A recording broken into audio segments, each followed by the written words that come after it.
What is up, everybody? We are Why So Sidious. We have a special guest today. This is Tyler from Theory in the Lab at Theory in the Lab on TikTok. I've been watching this dude since before I created content. That's an honest statement right there. So, really kind of fun to have you on here, dude. And how are you? I'm doing great, man. I really appreciate you guys having me on here, and yeah, it is kind of funny. I feel like we've been interacting for the A few years that we years. both been on TikTok. Now we've just been going back and forth for a while, so it's probably overdue at this point. Right on. Yeah. Really appreciate you coming on, dude. Excited to talk. We're going to get into the DCU a little bit, kind of see where we're at now, and then look forward to the future and see what kind of expectations we have with the projects coming out. That'll be after our real quick top three Marvel or DC movies or series. And after that, we're going to do a lot of Avengers Doomsday talk. So that's kind of the big hype for the nerd world for the next year. And we'll dig deep into that. We got Andy, we got myself, Jeremy, and we have David coming on later. But for now, we are at Why So Sidious Pod at TikTok, Instagram, X. We're on Spotify, Apple Podcasts, all the good stuff. So check us out and give Theory in the Lab a follow. Great content covering the Marvel and DC movie stuff. A lot of great shorts, very informative, just quality content there. All Yeah, I right. appreciate And that. to start it off, just to get to know you a little bit, what are your top three Marvel movies and DC movies or shows if you want to put them in there? Yeah. I guess starting with Marvel, first one that comes to mind is Blade 2. Ooh. Blade. Yeah, I watched that at a real young age, and that kind of started me in the whole thing. Number two, I probably got to say Winter Soldier. It's the first thing Solid. that really locked me into the MCU world. And then I got to go with Infinity War at number three because it feels such like a comic book event movie, and it's just the payoff of like what 10 years of cinema. So just for them to pull something like that off is Big awesome. time. Mm. Yeah. And so Andy is kind of a new member of our podcast, officially, anyways. He's been on a ton of episodes, but we've never really gotten like your top three MCU, DCU movies. As far as I go, we have a whole top, basically a top 100 for the MCU movies where we count down all of our favorite movies. So you can go check that out for me. But Andy, for Marvel, what is the three best movies? It's a hard one because obviously you put series on there, and I did say to you that I was like trying to think non-linear by having both on there because if you include series, then my top three changes. But if we're talking about films, then it is essentially the big three, which is probably no surprise. Three would be Infinity War for me. I think when you talk about Infinity War Endgame, Infinity War is the better standalone film, but Endgame is the culmination of everything that came before it, and so for me holds more emotional weight. Whilst the emotional weight of Infinity War is amazing because of the stakes, because of the fact that the villain wins at the end and we got the snap, but the emotional weight of Endgame of everything coming together, like the supposed end of the Big Six, even though that seems to not really be the case anymore. But so to me, Infinity War fits in at number three. I think Winter Soldier does fit in at number two. That was my number one for a long time, but I think the more we've got past Endgame and the more I've been able to assess it, the more Endgame hits number one for me because of, like I said, it's the culmination of everything, the emotional weight of everything coming together, and just the end of it all. So yeah, those are my top three for films. Right on.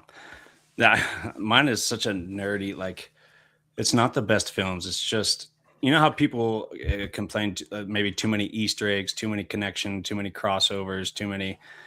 Dude, I'm like on the opposite side of that spectrum. I love the spectacle. I love the connectivity. So I end up just Avengers 1, Avengers 3, Avengers 4. Basically, like my favorite Marvel movies. They're just so well done. This spectacle, everyone's coming together. It's all done so well. But that's just for Marvel. Anyway, Tyler, DC movies. This is where it gets interesting.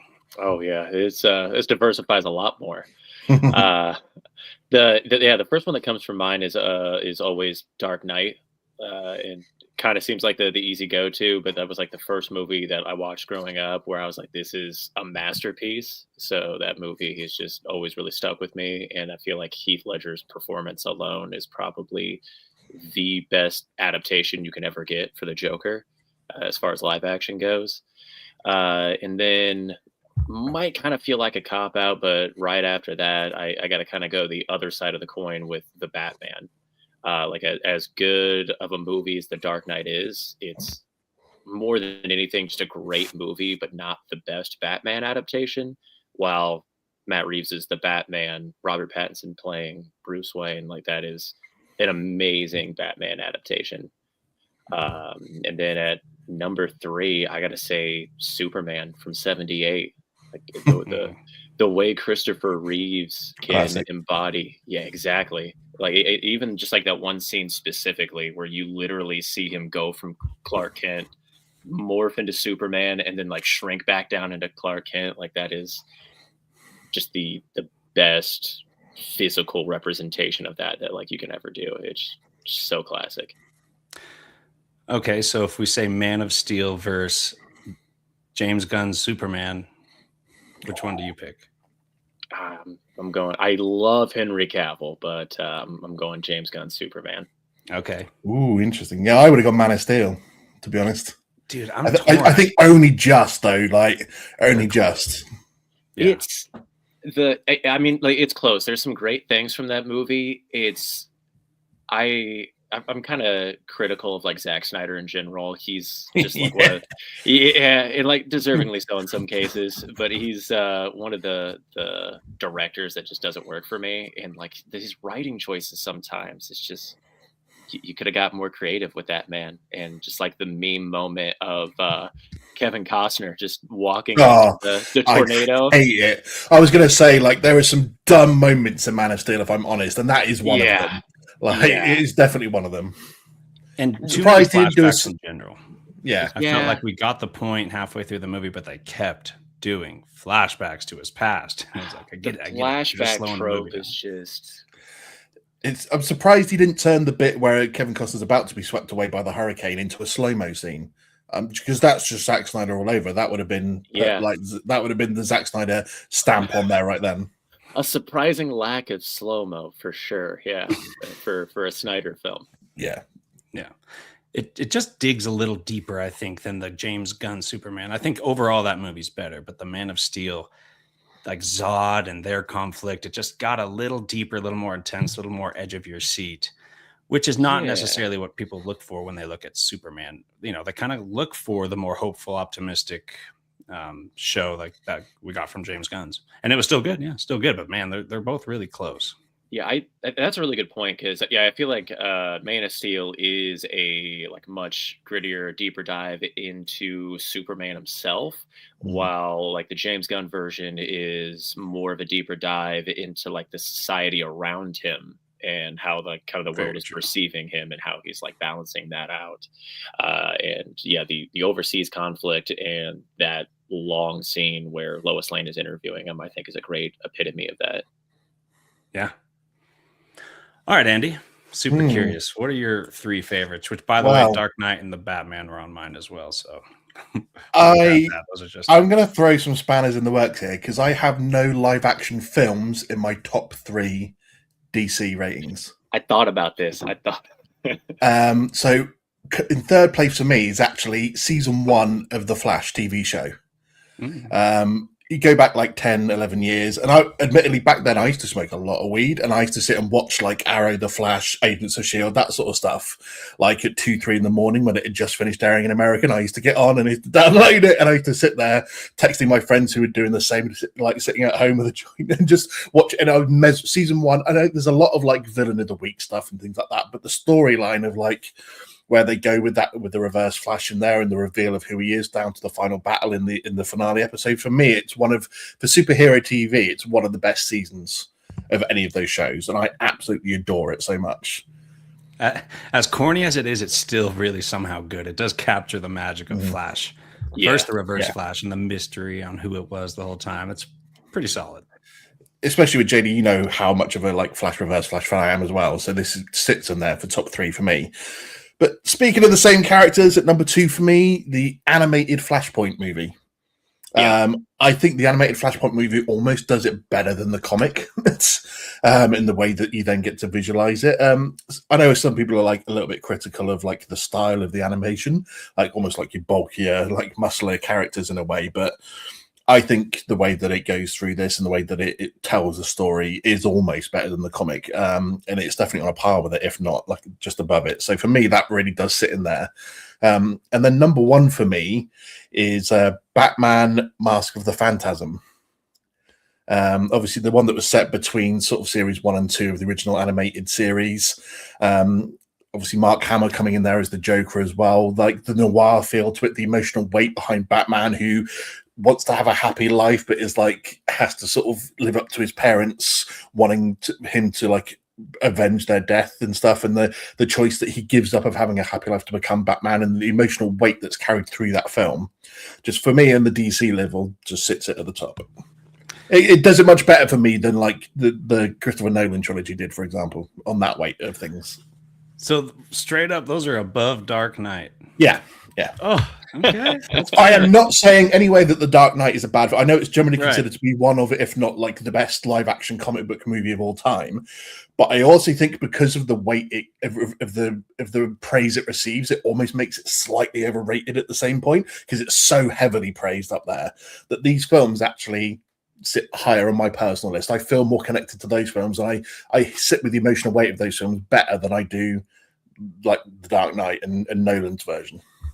Yeah, right on. I mean, yeah, as much as I love Christopher Nolan and that whole trilogy, it's adaptation wise, especially, it is not a perfect trilogy like whatsoever. Like there are some flaws to it, especially if you are really digging into like the comic accuracy of it all. So yeah, it's one of those examples. I have the same opinion for like Thor Ragnarok. Like it by itself is a great movie, and like Ragnarok is a bad Thor movie, especially like in the MCU. And like it's kind of the same way with Dark Knight. Like great movie in general, imperfect Batman movie.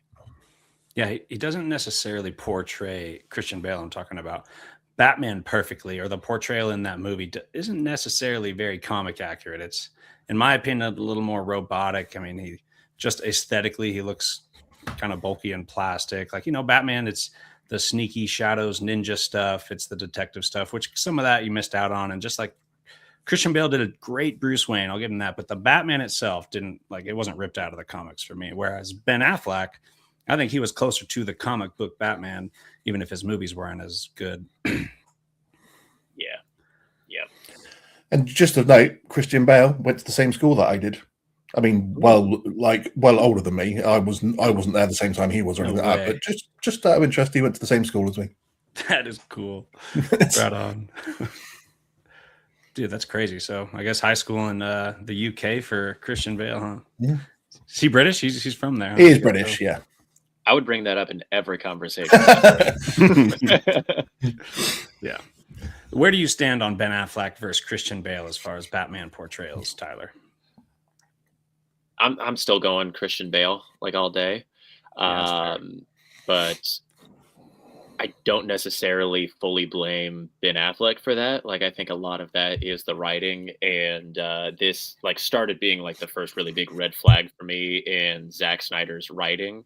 Like, he even had that interview. He's like, well, how does Batman not kill people? Like, you put him in a warehouse full of guys with guns. How does he not kill people there? And I'm like, dude, like, there's thousands of examples of how he gets out of that situation. Like, let's brainstorm. Yeah. Let's brainstorm some ideas of how he gets out of that situation. Let's put a little more work into the writing. So I think that was the big point for me. But like as far as the suit goes, like as far as him like jumping into the action, like definitely much more comic accurate for sure.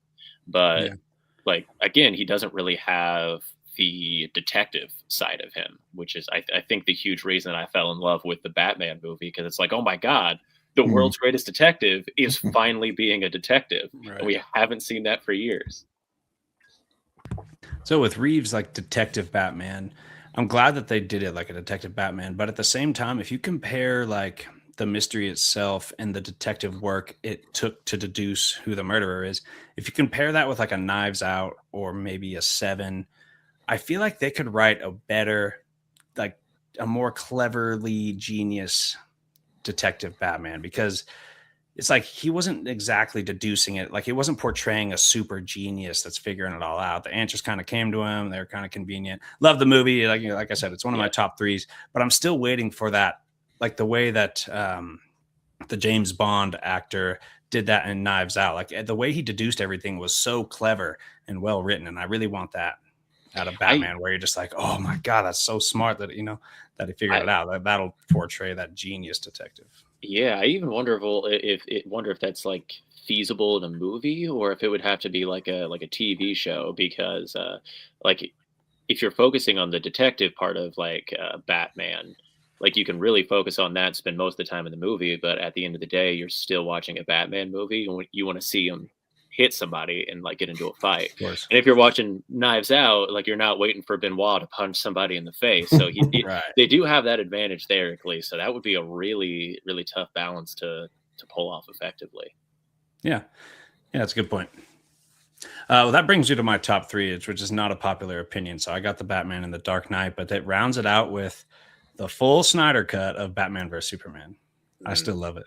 I don't know with the full cut, specifically not the theatrical version. So I thought it was really cool. I still enjoy rewatching it. It is not perfect by any means, not even close, but it is just fun enough that I do really enjoy watching that one. It is fun. It is really fun. But it's hard because the new Superman and Man of Steel are neck and neck for fourth place, I guess. And if we're doing series, Peacemaker season 1 is right there as well. That was surprising. Because he wasn't. The movie was entertaining for James Gunn's Suicide Squad, but he wasn't necessarily a standout for me. And I was like, man, I don't know if John Cena can carry an entire series on his back, but that was it was surprisingly well done. Yeah. All right, well, that does it for our top threes over there. Next, we're going to talk about some upcoming projects from the DCU and kind of overall thoughts on what we've seen so far and what we can expect from the future. There's the Image.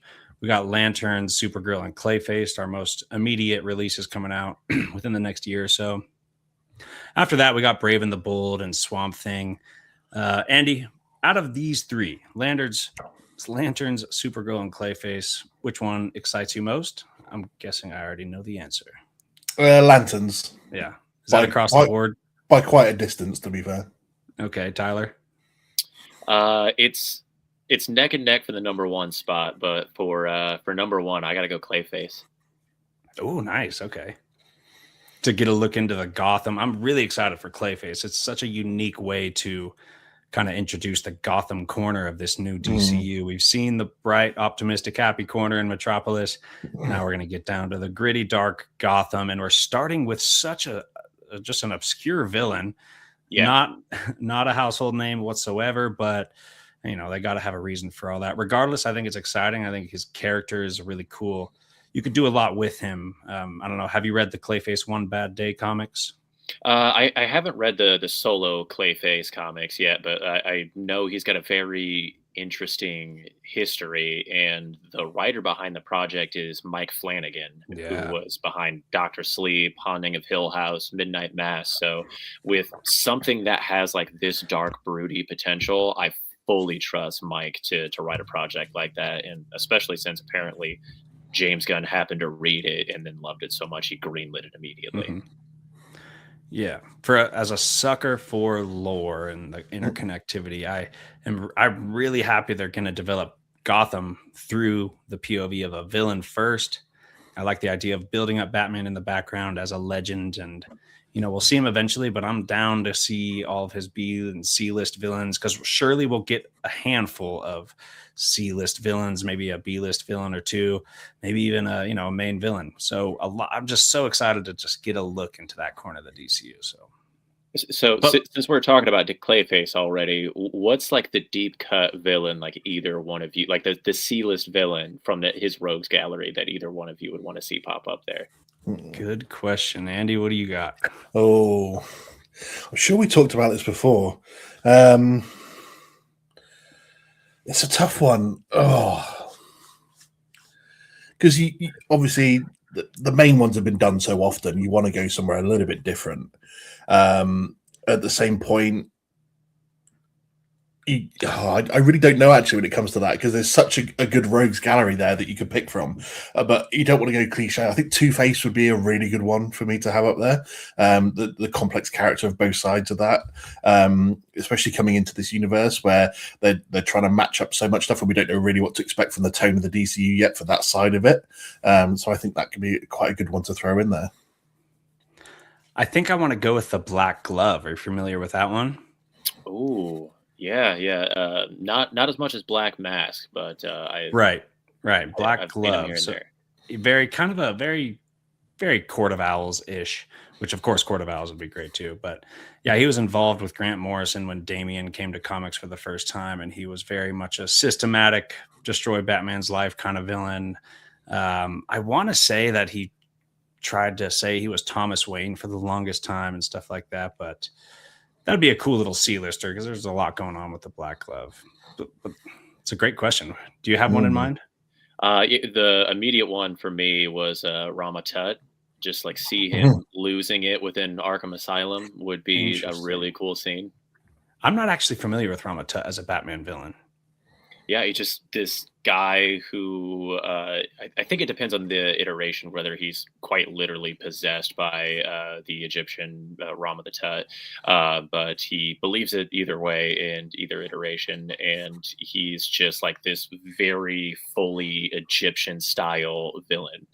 Like everything is deeply coded in that, and he's trying to conquer Gotham because he thinks he should be emperor of it.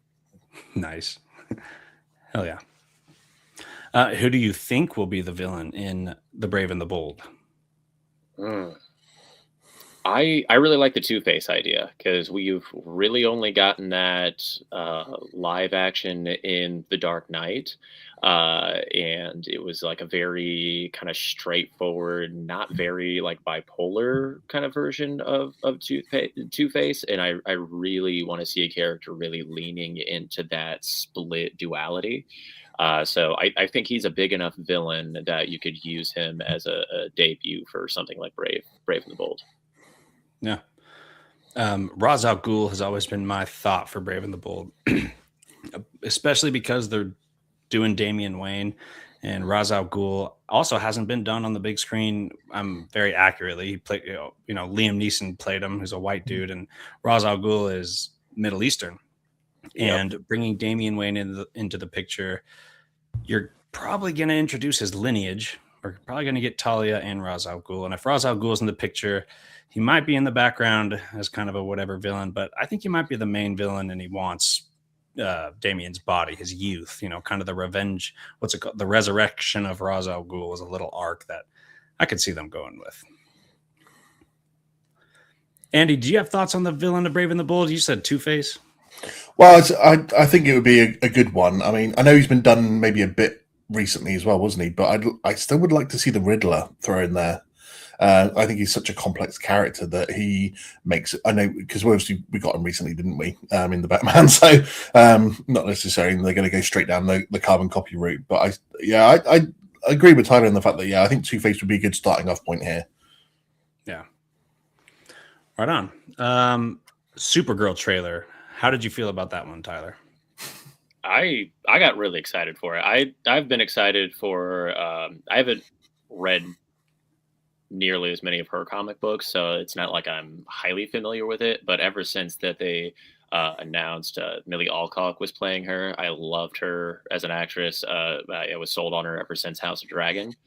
So I was excited for that just a little bit. I think she was electric in Superman, and the trailer was really exciting. I think that was done really well. The first look at Lobo was sick, so I'm pretty excited for that one. That was the close to second place for me for conflicting with Clayface.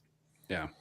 After reading the comic, I am really excited for the story. The trailer didn't really do it for me because it felt like Guardians of the Galaxy. It's the same complaint everyone has, but it didn't do that extra.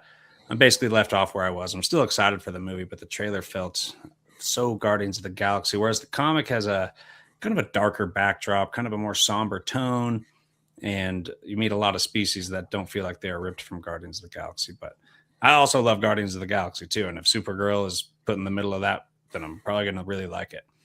I was really hoping for that money shot of her facing off Lobo, or at least a full-on shot of Lobo on his bike, like ready to go. But man, I'm excited about Jason Momoa playing that role so much, and I think this one's going to be a ton of fun. Yeah, definitely. I mean, I'm pretty confident of it being different from Guardians of the Galaxy, and it having its own like visual texture, and I think doing justice to especially a leading woman. The director Craig Gillespie was the director and producer of like I, Tonya and Lars and the Real Girl and movies like that. So I think it's a really cool choice to get somebody like that who has done pretty successful representations of leading women. So I'm really interested for that. Yeah, me too.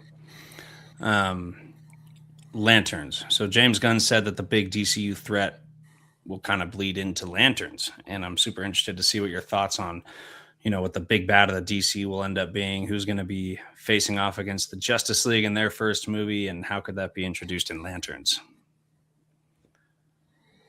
I mean, it's a crapshoot at this point, right? Yeah, like it really could be anything, and we already know Brainiac's coming in the next Superman movie, so it's kind of like the Thanos thing. Like, how do you kick off the DCU and not try to do a great version of Darkseid?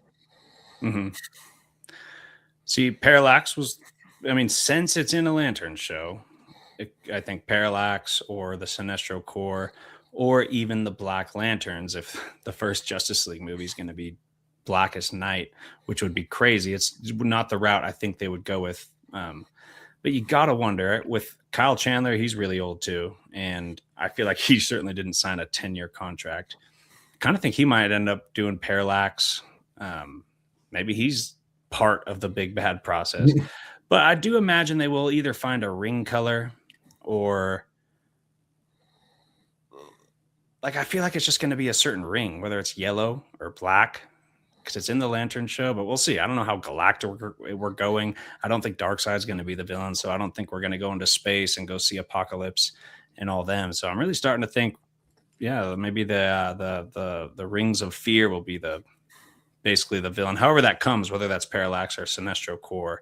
But Sinestro Corps War would be a really cool Justice League 1, if that was kind of the big bad. But it also doesn't feel big enough for what is being developed because I don't know. Yeah, it's kind of like one of those things. It's like you're like the Sinestro Corps is kind of like your main bad guy for like the Lanterns. It's like if you guys can't handle this and Right, like Justice exactly. League has to stop them every time, it really kind of lowers the quality of your Lanterns. Right. Yeah, and as far as looking past these shows and what we can expect in the future, we have like a Jimmy Olsen show. There's Swamp Thing. There's Batman Brave and the Bold. We have Booster Gold confirmed too, don't we? Yeah. Is that right? So confirmed, yeah. But what kind of things in general overall are you looking forward to from the DCU? And like overall for the DCU itself, how excited are you? Are you super pumped? Do you think it could be as good as the Infinity Saga was, or all that stuff? How do you feel? I definitely think it can, but I kind of think they're in a weird spot right now. Like what I guess their business plan right now is kind of like this double-edged sword where it's awesome that they want complete scripts. I think that is where they're correcting from Marvel instead of kind of doing things on the fly. But we might be in a state of like overcorrecting now because we have the benefit of like if somebody can do a cool Clayface project, we can just approve that and get going. But like we're not going to get a Batman movie in a long time because we at least have to get Batman Part 2 out. So Brave and Bold's not going to happen for a while. We don't really have anything on Wonder Woman other than like the Amazonian TV show that has been talked about, but we haven't heard any recent developments on that. And then Lanterns is the only other like Justice League member that kind of has involvement right now, other than like what James Gunn has done. So I really want to build towards a Justice League because I like ever since getting the first Avengers, I would have thought it would have been cool to get a well done version of that, and it doesn't feel yet like we're really like building to anything at all. And with how spread out we are, I don't know how we're going to get to a Justice League movie in less than 20 years. Yeah, totally. Yeah. Andy, how you feel about that? Yeah, it feels like it's gone off the rails a little bit from where they wanted to start with. Because first of all, you say about building a saga that could be as successful as like the Infinity War saga or the first three phases of the MCU. First of all, I don't see it happening that way, because what that was unique. When he started off by just releasing a couple of like solo films for some B-list characters that steamrolled into something far greater than that caught the imagination of everyone and launched, like, while superhero films have been around for a while, it really launched it to the forefront of everything that cinema was doing right then. So to reenact that and to capture that magic is going to be so difficult to do. And then when James Gunn was announced as the head, and he's come out and he's got, here's 10 projects that we're going to do first, and then we're going to roll into other things. And already that plan's gone out the window. They've changed things around. Some things that they said they were going to do, they're not going to be doing. As Tyler said, for a long time, we're not going to get Brave and the Bold for a long time. All of a sudden, they're focusing on like the super corner of us, so Superman, Supergirl, Crypto, and then introducing things in a different order. And Jimmy Olsen, like right after that. Sorry. So it's just like I feel they're a long way off from actually achieving what they wanted to, because they've changed their plans around already. And it's the Star Wars mistake, as we call it nowadays, of coming out announcing things that you're going to do and then having to change your plans when you decide it's not right, or someone came forward and went, "Hey, this is a cool project. Here's a script. Let's do that instead." And like, cool, we'll put that in first then. And it does feel a little bit lost to me right now as to what their plan actually is. Like Tyler said, you got Superman and we've got Lanterns on the way. Apart from that, where is the rest of the Justice League? How are we going to get a completed set of Justice League characters before 2040? To me, it's almost impossible, because then are you going to be able to build everything up to a big bad villain? And if it's not Darkseid like he claims, how do you make that exciting? And so to me, there is a little bit of whilst I'm excited for the DCU, don't get me wrong at all, I am excited for it. I want to see how good they're going to be and what they're going to do. But it still feels to me like they've gone off the rails a little bit, and they've lost a little bit of the momentum that they had maybe a couple of years ago. And they're not going to capture the magic of what the MCU did in their first three phases. They just can't replicate that, because that was such a unique thing. And if any of you have gone back and like recently, I've seen a lot of the Infinity War and Endgame trailers popping up again on TikTok, because people are like, oh, the excitement for Doomsday and stuff. And just like the chills you get from watching those trailers, even now that it's 5-6 years on, you're not get DC. Just, I don't see them replicating that in the same way. So they have to go down a different route and build a longer term story that makes you invested. But it's such a long term thing that their phase one could be 20-25 years long. So, right. So yeah, I think they absolutely do have the potential to reach that bar. It's just, I'm a little less confident now.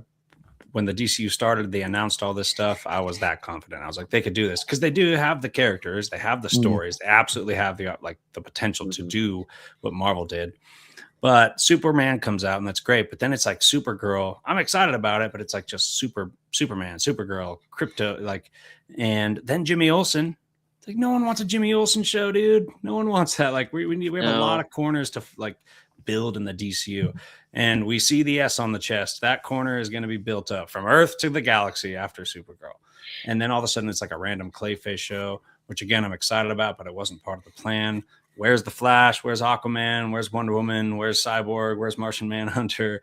So yeah, it's really starting to feel drug out, because once we complete all these projects that we've heard about, that's like 5 years right there. And then you got to do a Flash movie, and then Wonder Woman, and then Aquaman, and then it's like, that'll be another 5 years. We're not getting Justice League until 2040. It seems that way anyway. So exactly, to kind of tighten up the plan, or at least comfort the audience. Let us know what's going on. I don't know.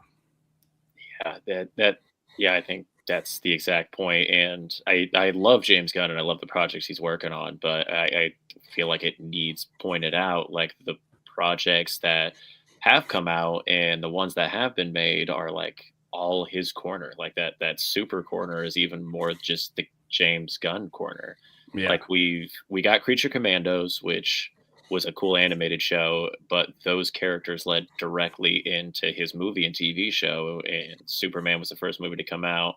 And then his show Peacemaker came out right after that. And then Supergirl is the continuation of Superman. And then Superman 2 was already greenlit and the script is written, and that's their next big movie. So it's like, we kind of need a little bit more, man. Like, I'm glad you're doing your projects, but it's kind of like the studio is just yours now. We need more. Yeah. And I don't think it helps that Supergirl, after they switched up schedules, Lanterns is coming out after Supergirl now. And I think Lanterns was a great opportunity to get you away from the Gunn vibes, because it doesn't seem like it's going to be that way. It seems like its own separate, very unique individual corner of the DCU that will not feel like a James Gunn film. And I think that would have been a much better taste to get after Superman. After we hear about Supergirl and Peacemaker season 2, and everything has been James Gunn. So Lanterns, I really wish it came out before. Maybe Supergirl we're going to meet some Lanterns or something that's going to develop the Lanterns out in space, which probably not, though. Honestly, probably not. But you never know. I don't know why they would do that. But yeah, it just seems a little off, a little rocky. I'm a little less confident than I was when the DC was first announced. Big time.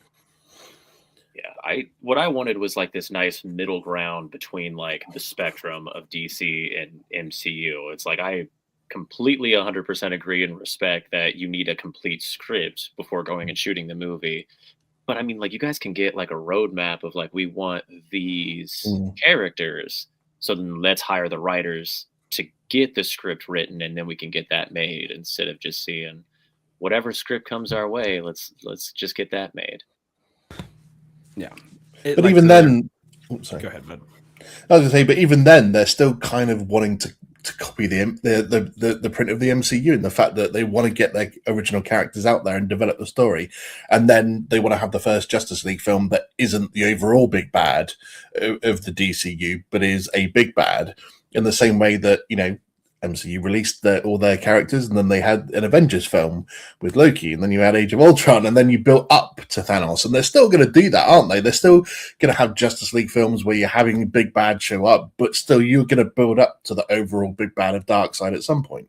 It's just James Gunn said he's not going to be the first Justice League villain. So cool, you want to separate yourself from the MCU, but it's hard to not copy their template because of how much everyone loved it. And it's just a really hard, it must be so hard when they're sat in the office going, we've got to separate ourselves from the MCU. Yes, we're the same genre, but we've got to separate ourselves, but we can't help but copy them because that's what we need to do in a way, isn't it? So it's like you said, they need to have sat down and done their blueprint and road mapped it out, and they just seem to have just stepped away from that already. And it's just a little bit worrying, but it doesn't make anything that's upcoming less exciting. It just means, okay, you've really got to put your foot down on this now and get it sorted for the future. Don't be like post Endgame MCU where you just throw everything out for the sake of it. Yeah. I don't want to get it confused. Like, I'm very excited for all the projects DC has coming up. It's just I don't see where they're going long term. Yeah. Well, at least since they said it's going to be introduced in Lanterns, I'm really, really hoping we kind of have a vision moving forward after Lanterns to kind of see what the big bad's going to be. It's literally came out of his mouth, dude. So I hope that doesn't disappoint. It's not just the most mediocre, like, Apocalypse exists. And they're like, ooh, there's your big bad in the future at some point later, way down the road. Something like that. Yeah. I also have the thought that Elseworlds is going to disappear. Oh, really? Yeah. Like, because the only thing that we have involved with that right now is the Batman Part 2. And then I kind of feel like they see how that's conflicting with their schedule already, because now they have to get that made before they can even do their Batman. So I think we're going to get Part 2, which is still in Elseworlds, and I think it's just going to kind of go away. I hope not, because that's like something that could actually separate them from the MCU, because I bet you a lot of really great actors and really great directors aren't willing to work for Marvel because of the continuity and the chains that they'd be put under. And dude, if DC did Elseworlds movie, I feel like that opens the door to so much creative potential and manpower that wouldn't be willing to do it if they had to stick into this universe full of continuity. And I also think the Batman 2 they kind of put themselves in a corner there. They got to release the Batman 2. I bet you looking forward, the Elseworlds movies, they will keep that in mind. And that was a good lesson to learn. Like, oh my God, like we want to get Batman out, but we got this Reeves movie that's taken 5 years for a sequel. So they'll probably look for that in the future. And hopefully they stick to that Elseworlds idea, because I feel like that's a great way to separate them from the MCU and just get great movies that are just isolated. And who knows? Who knows? Who knows anything that's going to happen with this Netflix situation? Although the Netflix CEO said, they're going to keep WB completely individual, autonomous and everything. So I really hope that's true. And DC doesn't get any studio interference, because that was like the big thing about them becoming their own studio, was the no more interference. You got all the creative control. Then a couple years later, they get purchased by someone else. And it's like, oh. They had a big year too, man. Crazy time to do it. Yeah.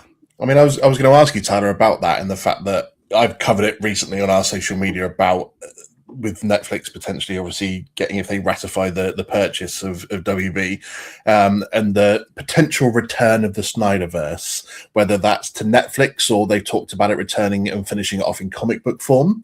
Where do you stand on that? Because I've made it very clear where I stand on the Snyderverse and Zack Snyder as a director. So I just wanted to get your thoughts on whether you would like to see the Snyderverse continuing, whether you don't care, whether you think just doing it as comics is a great idea. Because that's what I would like to. Like, if they want to do that, don't bring back him to direct any films for just Netflix or anything like that. Just write a few comics, let them finish their story off so the nerds can have some conclusion, and then just move on. But I was interested in your thoughts on it.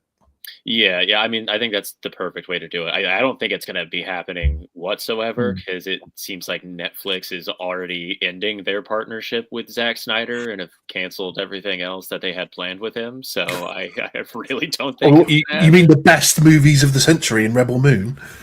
The year that it came out, first of all, to open up your movie with a dick joke immediately is insane to do for a sci-fi movie. But the only movie worse than that movie that year was The Flash. I mean, I actually think The Flash was about 10 times better than Rebel Moon, to be honest, and that's just saying how bad it was. But because they did the director's cut of Rebel Moon, and I made my wife watch the original 1 and 2 of Rebel Moon, and then she said to me, if I made her watch the director's cut, she was going to divorce me. That's how bad it is. So, but yeah, carry on. Sorry. Also frustrates me. Like, you have full creative control already. Why is it your choice to not do everything in the movie and then also do a director's cut? Like, it's just, it's annoying. It's just the choices like that he makes just drives me insane. And it's like, what are you trying to do here? But yeah, there is still a fan base for it. I think them being as toxic as they are is also not helpful to getting their universe revived. But there is obviously a fan base for it. If you want to continue it, give more comic book writers and illustrators a job. Let them do it that way. Have Snyder work with comic writers and then do it that way. But as confused as audiences may be already with the takeover of James Gunn, I think jumping backwards again is going to be even more detrimental. So yeah, I don't see them doing that, and I see them playing out their play, because everything else has been very successful from the James Gunn universe so far. So I don't think they would want to mess with that money. Fair. All right, Tyler, we'll wrap it up with one more question for DC. Andy, you think of an answer after Tyler. So say the DC Elseworlds movie is going to be confirmed tomorrow, like the first Elseworlds confirmed movie after the Batman 2 is coming out. What would your number one choice be? What would make you the happiest? Yeah, that one's a tough one, because we're still pretty fresh in the universe already.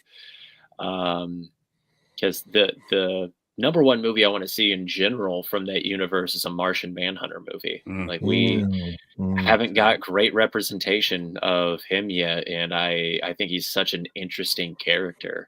Especially for setting up space so much with Supergirl and Lanterns. I think he's a perfect character to really start introducing, and I think you could do some really cool things with him. And I think Vision being a successful character in the MCU kind of helps to show that sort of outside of humanity sort of character can fit into the group, and I think he could be done very well.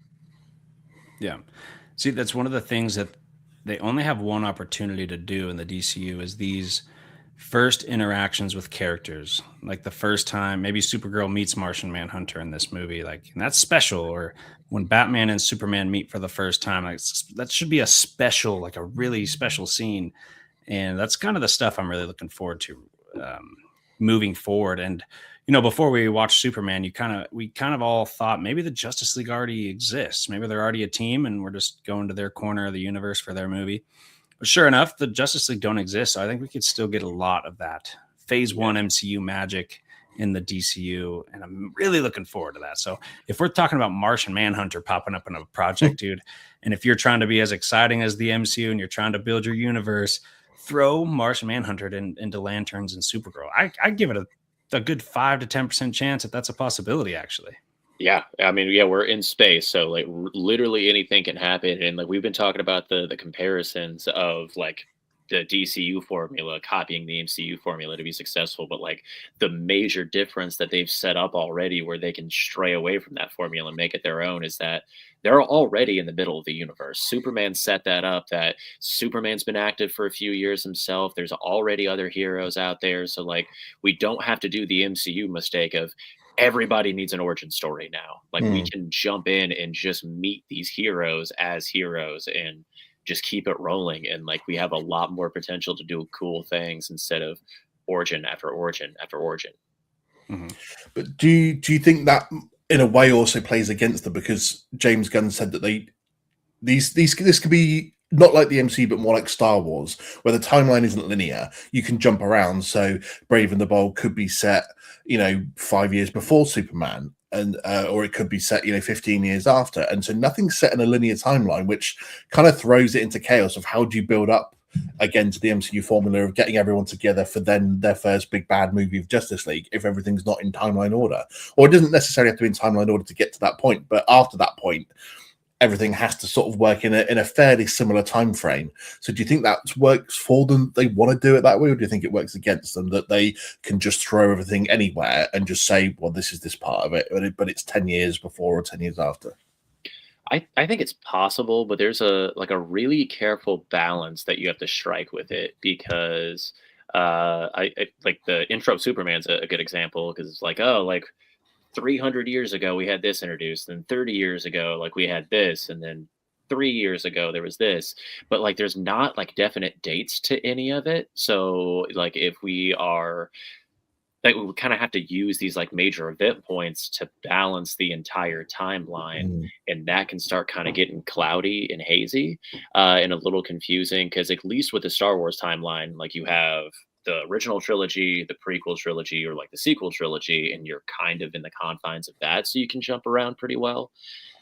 But that's also one of the annoying things with the Star Wars universe right now is, why do we have to stay in this timeline, and all the projects that we're throwing out are at weird points within it? Like, why can't we just like go somewhere else instead of just beating this one timeline to death? Fair. Yeah. Andy, number one pick, Elseworlds project, what makes you happiest? What comes out? I mean, you put me on the spot and I was struggling to think, but you know what I actually think would be really cool is a genuinely serious, dark follow-up to Ryan Reynolds' Green Lantern, with Ryan Reynolds coming back. Interesting. Play that role. Interesting. After how very interesting panned that movie was and how much of a joke the CGI was, and obviously his character was a complete joke from it as well, but to bring him back like 20, 30 years later and do a dark, gritty Green Lantern film with him at the center of it, and playing a more he's taken his responsibility seriously over the years. He's matured, he's different, he's ready to lead the Lanterns. And to give like a follow-up to one of the worst DC movies ever by giving it one of its like just craziest ever follow-ups, but completely turn it around and give it a good narrative instead. I would love to see that, to be honest. I couldn't think of anything better on the spot, to be honest, but I thought that could be a pretty cool follow-up.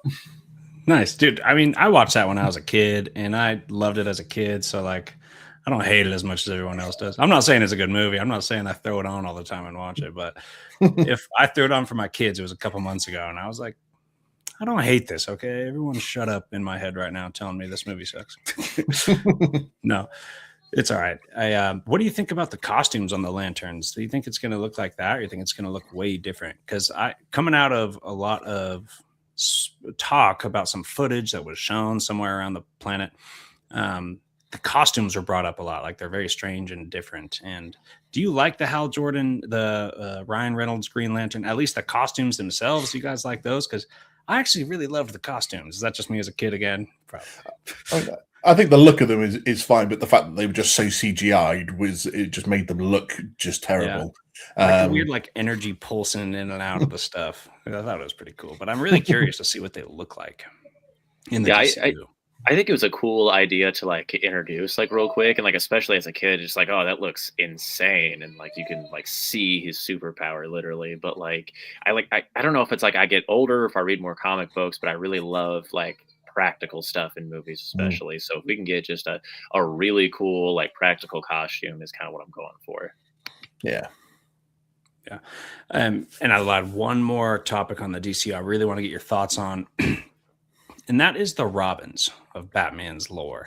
Starting off with Damian, we know this dynamic duo project is coming out where apparently it might be an origin for Red Hood and or Nightwing. For me personally, building out the Bat family, I felt was one of my most exciting things. I wanted to see Batman in the DCU meet Dick Grayson move on to become Nightwing, meeting Jason Todd, that whole story going on to become Red Hood. One of my favorites ever. Just love the Red Hood story. Then him meeting did Tim Drake come after? Yeah, Tim Drake came after Jason Todd, meeting him, and then Damian Wayne comes to the picture. So when we jump to Damian Wayne, that kind of bummed me out because I love the story of every single Robin.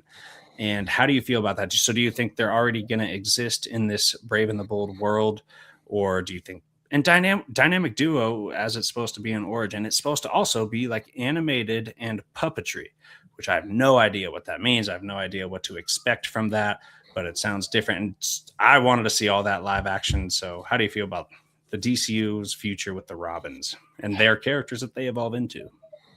Yeah, I really hope we're not starting with Damian. Like as soon as I heard that, I was incredibly bummed as well because like I grew up as like the Arkham Asylum kid, like the video games. I loved the whole game series, and like having the family of having Dick Grayson, even having Batgirl with Barbara, and having Red Hood being a part of it as well. So I really want one of like even the 3 first Robins. Like I think if we could start with Dick Grayson, that him evolving into Nightwing could become like the DC's version of like Winter Soldier, like how much of an absolute fan favorite that he absolutely is. If we can, and like you wouldn't have Winter Soldier if you didn't have him as just Bucky in the first Captain America movie. So if we could even just get Dick for 1 or 2 movies as Robin and then make him Nightwing, like you can use that character effectively. But at minimum, I would at least like to jump in where we have Tim Drake as a Robin, and then we have Nightwing established and Red Hood already established. Like that would be as far as I would want to push it, and even still, that's not absolutely preferred. But it's already confirmed Damian is the Robin and Brave and the Bold. Yeah, that's what I'm bummed about. Yeah. And so Nightwing and Red Hood, you think already exist? I mean, if we have Damian, they would have to, right? They kind of have to. Yeah, that is kind of a bummer. You really want to see that like pan out. Like 3 Robins have already came and went. We're only seeing the 4th one. Yeah. And in my opinion, not the best one. I love Damian, but I think just the story of the other Robins themselves is really what makes me want them done on screen. But I was reading a text from David, so he might be on his way soon, but maybe running into troubles. What were you going to say, Andy? No, I was just going to say the additional, obviously, the fact that they were saying the Brave and the Bold, and they're going to use Damian in that. Do you think they would be bold enough, no pun intended, to have an older Batman where they almost retire him after a film or 2 and have Damian take over as Batman, as a younger Batman, like a teenager to early 20s Batman, and introduce other Robins that way? I don't see them doing it because that would be a hell of a move to like have an older Bruce Wayne, who's like teaching Damien everything to prep him to take over as Batman, rather than like just the fact that we're recycling Bruce Wayne over and over again. I mean, even at that point, if we're doing old Bruce Wayne, give me Batman Beyond, man. I don't think they'll do it just because it's so early on in the universe. We're not starting with an older Batman, but it does make me wonder, like long-term wise, as movie studios, I wonder if they would ever commit to something like that. Like, all right, you're in a 20-year contract, but you're going to become Batman. Exactly. It's not that kind of stuff wouldn't happen. And it's like in the comics, like Bruce Wayne will always be Batman, even in 100 years. He'll still be alive as Batman, and somehow Damian will still be like 15 years old. That's just how they've always done it. But how interesting would that be if it was chronologically accurate and consistent to where 20 years from now, the DCU, it's like, obviously Batman isn't still alive. He's like 50 now, in this. So we got to replace him. Just like a continuous story, just that on and on, like realistically with age. That'd be crazy. Okay, so I think that'll wrap it up with DCU talk. Let's get into Marvel. So at some point, we're going to get into a bunch of the Secret Wars comics themselves, the OG and the older one. A lot of things that could align with the MCU that either do or could or something, for more or less. Some of them could be throwaways. Some of them could be really interesting, but we'll look into that, see where the state of the MCU is. But overall, Tyler, if we're talking about the state of the MCU, how do you feel? And if we're looking to the future, how do you feel about the MCU?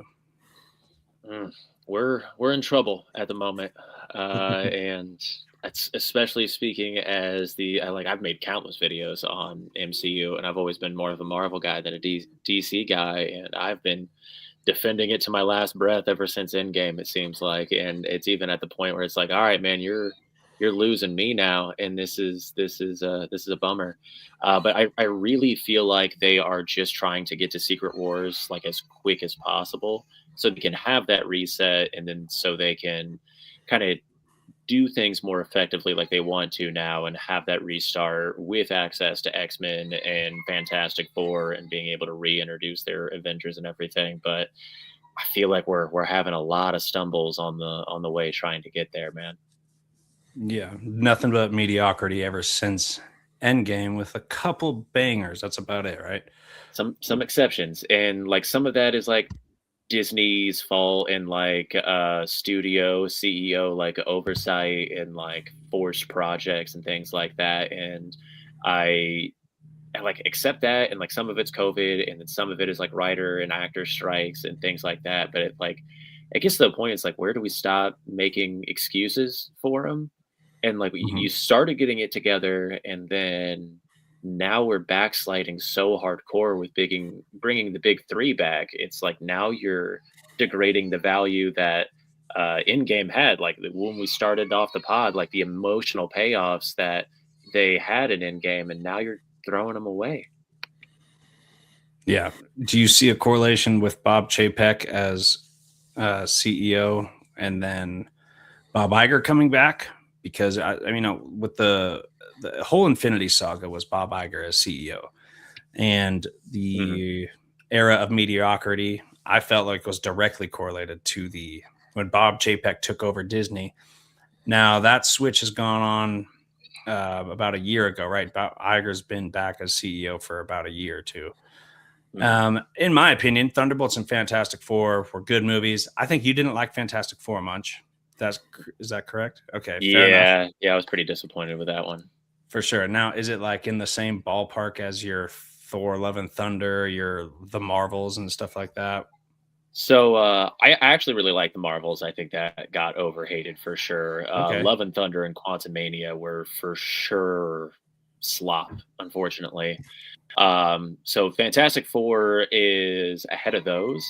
I think they just like Matt Shackman, like when he's moving the camera around and like he's actually being able to cook, he's doing great things there. The writing of the movie is just bad, and they cut so much from it, and you can feel it. It's very visible. Like we hardly got the Thing at all. I don't think that they got Reed Richards correct. And I agree with that too. it feels like they just sped through the final act, and we didn't even really know the intentions or purpose of Galactus. So like I feel like there's just like these huge holes in the writing that make the plot and overall screenplay just pretty weak. Fair. Yeah, I never have liked the Thing, so I kind of actually liked that he wasn't in it a bunch. Not only that, I actually really loved the portrayal of the Thing anyway, so I could have got more of him. But yeah, that was the best thing I've seen on comics or on screen. Because if I hate how much he says clobber in time in the comics. That gets annoying. It's like Namor and saying Imperious Rex. I cannot stand in the comics how often that dude says that phrase. I just don't want to even read it. So, but the Thing usually being like the kind of stereotypical jock, kind of tough guy. I'm really glad they didn't do that thing. He was cool, down to earth, still really strong. Yeah, the little bit that they did, I feel like they nailed him. Like they even made him Jewish. Like he went to the synagogue. Like he's kind of the heart of the family. Like he still had a passion for cooking. Loved all of it. But that was literally the only 10 to 15 minutes that like we got of him. And like this guy is strength wise on par with the Hulk. Right. And all he did was run through a building. Yeah. Marvel hasn't done good with their, like, what do you call those kind of characters? Like your brawlers, your muscle. Like Hulk, Strong obviously guys. Hulk is such a dropped ball even in Infinity War and Endgame. I love those movies, but Hulk, Bruce Banner is the worst part of those movies for me. Just why would you choose to do that with a character like the Hulk? I don't get it. I hope he comes back in a big way. Yeah, that they perpetually got wrong. So yeah, I want to see them course correct that. But to kind of go back to like your original thing, for a while now, I've kind of felt like Chapek has been the scapegoat for Iger. Like I think that was his intended purpose the whole time. Like I don't think he was ever going to last longer than the COVID era. And it was actually Iger that started Disney Plus and like was the first one to set the precedent of like, hey, we need all of these projects put out immediately to fill our streaming service. And I don't know if you guys have read the book, like the MCU, The Reign of Marvel, written by Joanna Robinson, but she does a yeah, I know the book though. Yeah, a phenomenal book, and she really gets into that of like it was like this mandate where they lost the oversight and like had to throw out all these projects, and that's where all of the continuity was lost. And then I think Chapek just kind of came in and like continued to reinforce that, which didn't help. But Interesting. It was a precedent that was set beforehand, and it was. I don't think Disney was ever going to come out of the COVID era like looking great, so that's why I think Chapek was always the scapegoat for Iger to come back and not be the bad guy. Okay, interesting. Yeah, I haven't looked deep enough into the story to consider I always put Chapek bad, Iger good, but of course, like anything else in life, nothing's black and white. So, yeah, I really want to read that book. It's very interesting. You get to really see what's going on behind the scenes. But Iger's supposed to be replaced soon anyway. His original contract was only for like 2 years to get Disney or Marvel back on track and then have someone replace him. So that's very interesting. And that'll actually take place, I think, next year. So I'm really wondering where we're moving forward here. Because, yeah, like you said, going back a few minutes, we have spent 6-7 years developing a new characters at least. And then with this new trailer with Steve Rogers coming back, we already know RDJ is the main villain. Now we got RDJ coming back. It's starting to feel like another Civil War 2 painted in different colors. And it totally feels like a Hail Mary crap. Like they're really desperately trying to win the fans back. And they kind of already got me. I liked Thunderbolts and Fantastic Four, but this really still does feel like a gimmick, man. You got RDJ as the main villain. Yeah. Chris Evans is going to come back as your lead hero. So it's very much we're throwing a Hail Mary because we need our movies to make money again. And last time we had these guys, it made a lot of money, so let's do it again. Right.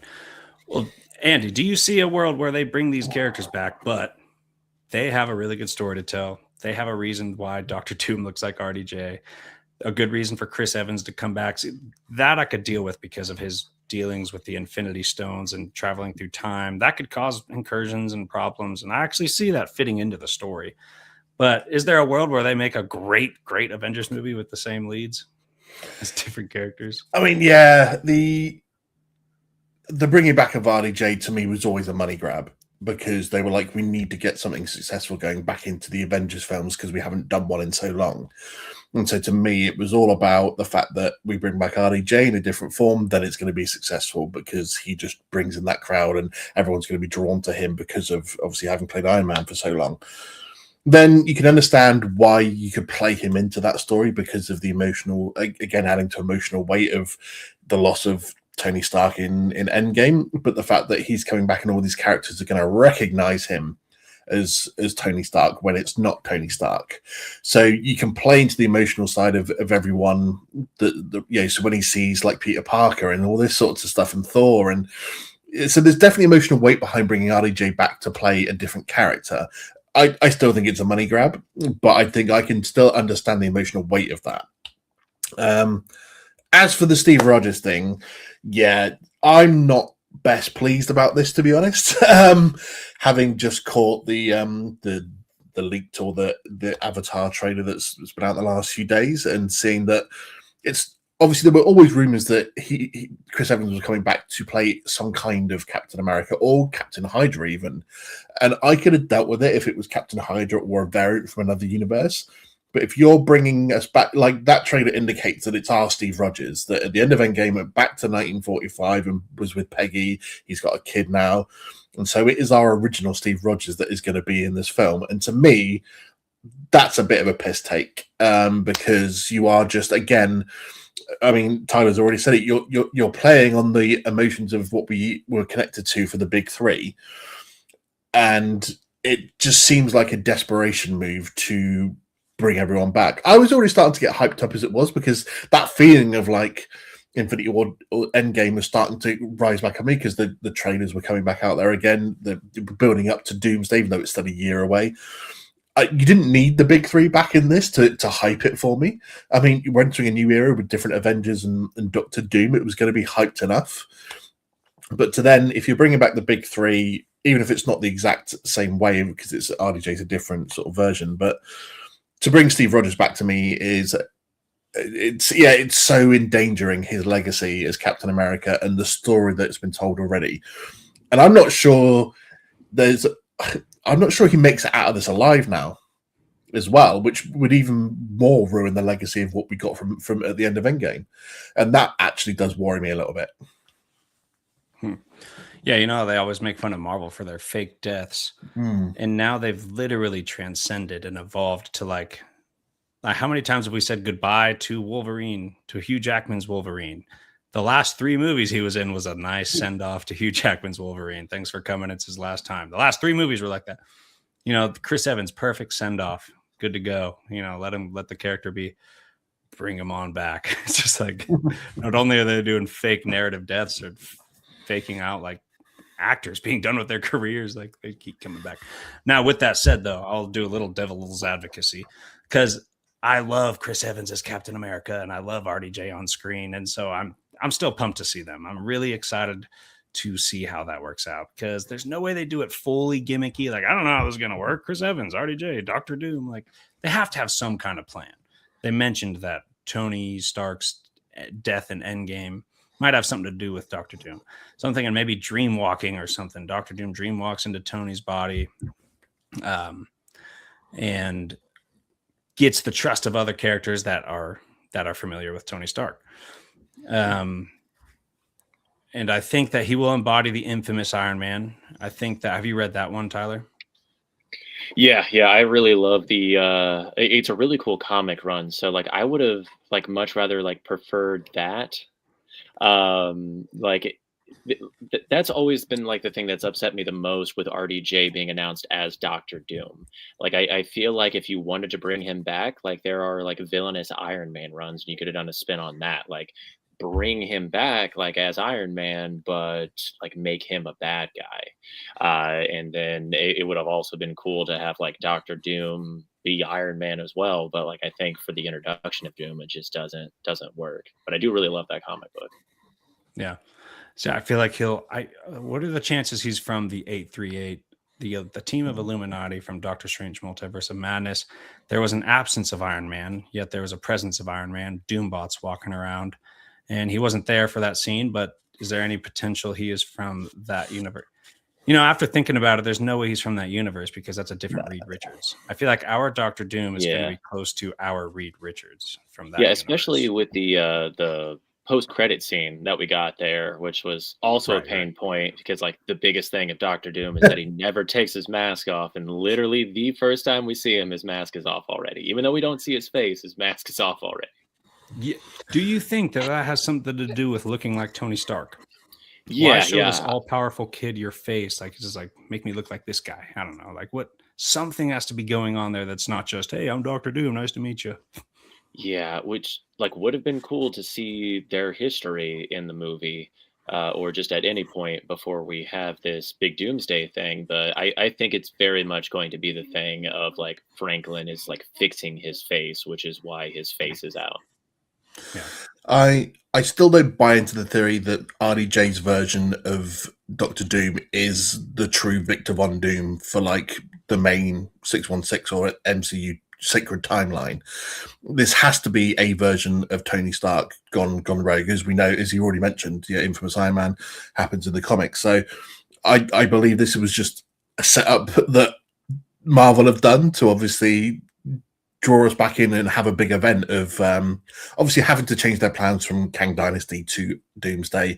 They've done this, and then post Secret Wars, when there's the soft reboot that goes on, and we finally get the X-Men, the proper and the Fantastic Four maybe set in our universe, and then we will get a proper Victor Von Doom coming through.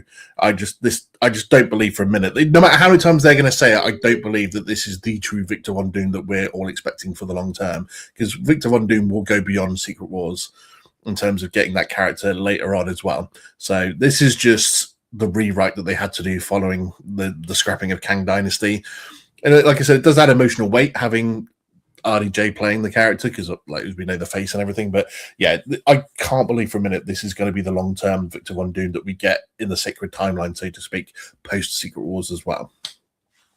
Man, I hope not. I am praying that is the case. I don't want this to be the long-term Doom. I'm praying that it's some sort of psych out, because like, yeah, like come on, man. And like even like looking back on this, like even 5 years, like is it going to be like a real emotional payoff? Because yeah, he's got the face of Tony Stark, but he's not Tony Stark. So like it's going to be one of those things, like it's a feeling that we're giving now because it's like playing with our emotions, but like, is it always going to play with our emotions? Yeah.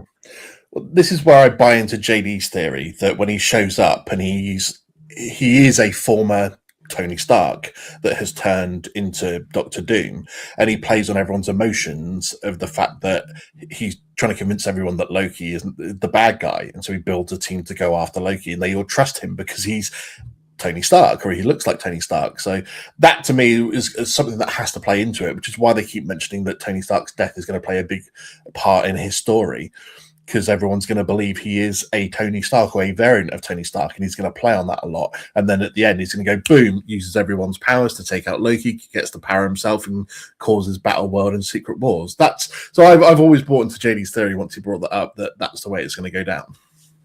Yeah, because you can convince these group of Avengers that have fought Loki before, and he's like holding all this power, and he's like, "Hey, Tony Stark's here. We have to go fight Loki again." I could totally see it.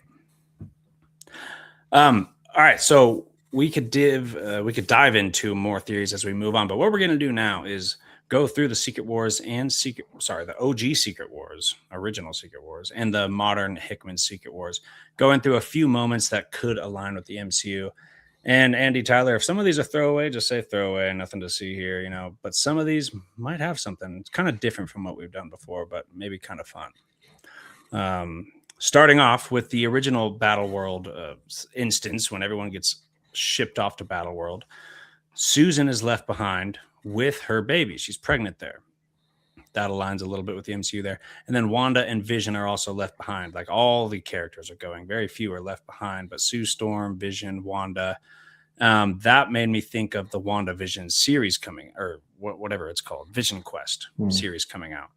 Do you think that's super standalone, Tyler, or do you think that Vision Quest will, play a larger role? Where's Wanda? What's Vision doing? Like anything bigger? Ultron's coming back for that too as well. Yeah, yeah. I don't see it playing a huge part, honestly. Just because I don't think Elizabeth Olsen is going to be coming back. She doesn't seem to be having very fond memories with the MCU, and she's got a lot to say. So and like Agatha like doesn't feel like it's gonna have like any larger ramifications, and like we're gonna get Speed and Wiccan, but I don't really see it further playing into it. And like we still don't even have a release date, so like we don't know where it even correlates with Oh, we don't. Doomsday. Yeah. Okay. Yeah, I don't really think so either, to be fair. But it is weird, the timing of it. It's weird to bring back Ultron. It is weird that this is a continuation of kind of Agatha and Vision Quest, where they are looking for Wanda and they're looking for their twins. And the theme of finding Wanda is what I'm interested in, especially when you're looking at Doctor Doom's ultimate plans here, which, you know, they could pick and choose from multiple comic stories to put in their Secret Wars movie. But there's that Children's Crusade story that's also all about finding Wanda, and she ends up with Doctor Doom because he needs a power upgrade. So there's a lot of matches there. Yeah. But to be fair, throughout the MCU, I find a lot of fun matches that don't pan out. Like back in the day, I thought for sure, ever since Asgard came to Earth, I thought for sure they were going Dark Reign saga because, you know, put someone else like even Kingpin, if he was the head of the Thunderbolts, and have this like kind of Devil's Reign era. Asgard was the big climax battle between the Dark Avengers and the and Asgard, like that whole Dark Reign era climax. So, you know, things like that align so much that don't always pan out. But it is interesting. You got this Vision show coming out before Secret Wars. Yeah, you're And right, I man. Dark Avengers was right there, and I'll forever be bummed we never got that. Same. And they're even kind of doing Devil's Reign, but not to its fullest extent. So I think Right. they could have done it. It was right there, man. I agree. Norman Osborn not even in the universe yet. But like Kingpin could have filled those shoes. I don't know. He could have done. Yeah, you could lot have of easily different used Kingpin, especially with how Vincent D'Onofrio is killing it. But on the quick side note, I want Norman Osborn with Coleman Domingo, like we have in the animated series. I think he would absolutely kill that, like he already Yes. is voice acting. Is that Friendly Neighborhood Spider-Man? Yeah. Yeah, that'd be good. The thing about Susan not making it to Battleworld is actually consistent with the modern Secret Wars as well. So have you read that one, Tyler? Yeah. And Time Runs Out. She doesn't make it either time. And the modern one, it's a heroic sacrifice. She holds together the ship so they can actually escape the last incursion to get into Secret Wars. So Richards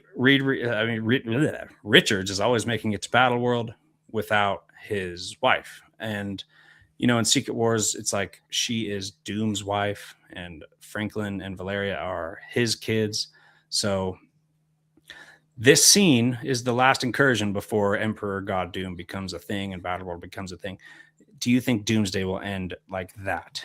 The last incursion happens, Doom figures it out, saves the universe, saves the multiverse, but becomes the Emperor God Doom going into Secret Wars? Is that how you see it ending? So my big thing is that I think Doomsday is going to be their battle world.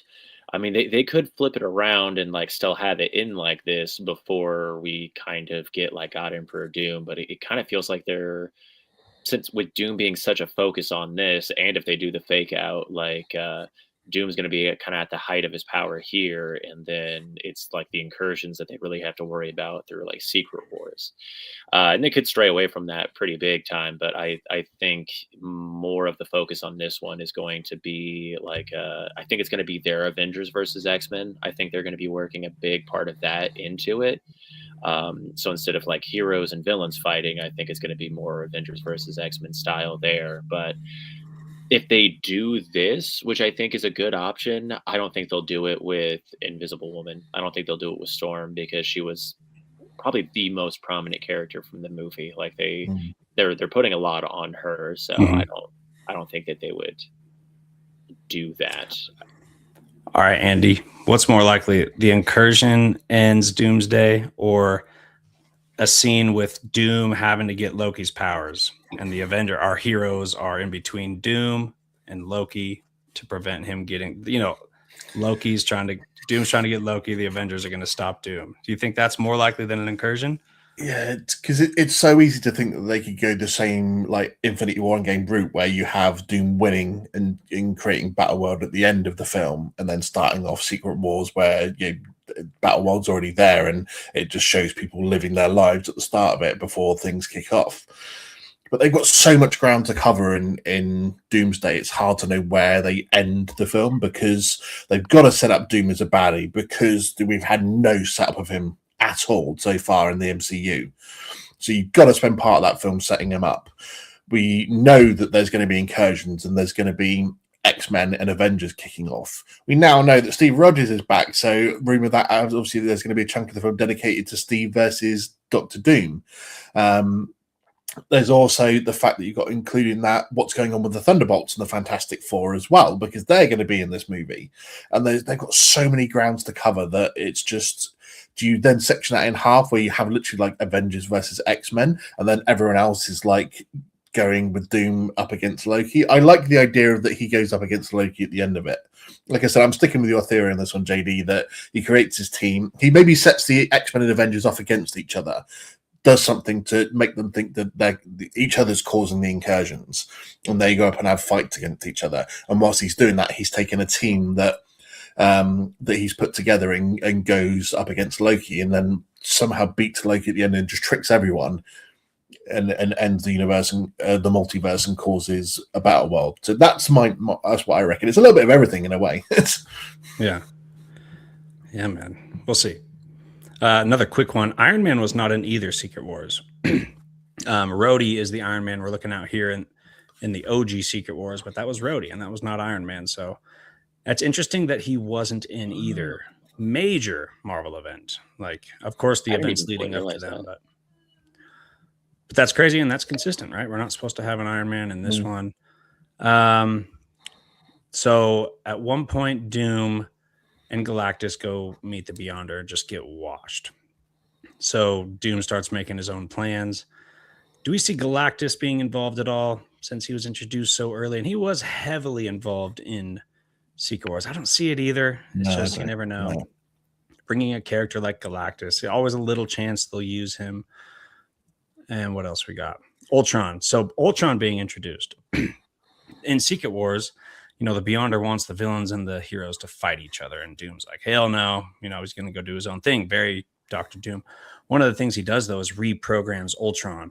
And he becomes kind of a soldier for Dr. Doom.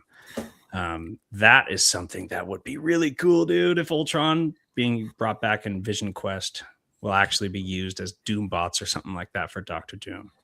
Not a big chance. A lot of these things are a reach, but could happen. Could be cool. Yeah, I always wanted Doom's introduction like this in the MCU of like messing with something with Ultron, and like that is what's starting like his Doom bots.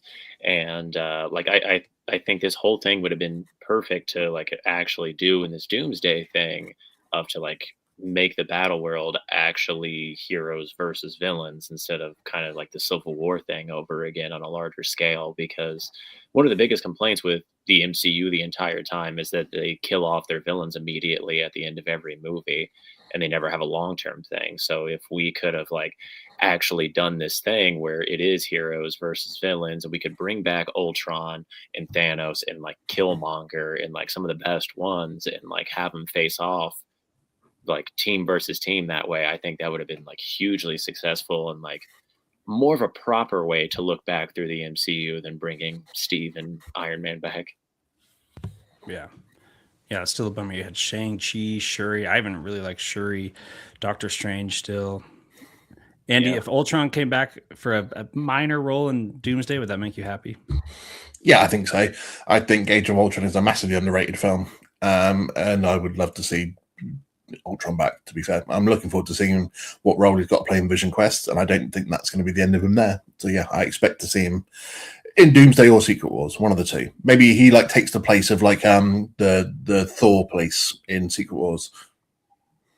Oh yeah, the Thor Force. You got to wonder what Doombots can't be his only army too. He might have an organic army. Maybe him and Namor go are like in cahoots, and he has kind of the Wakandans.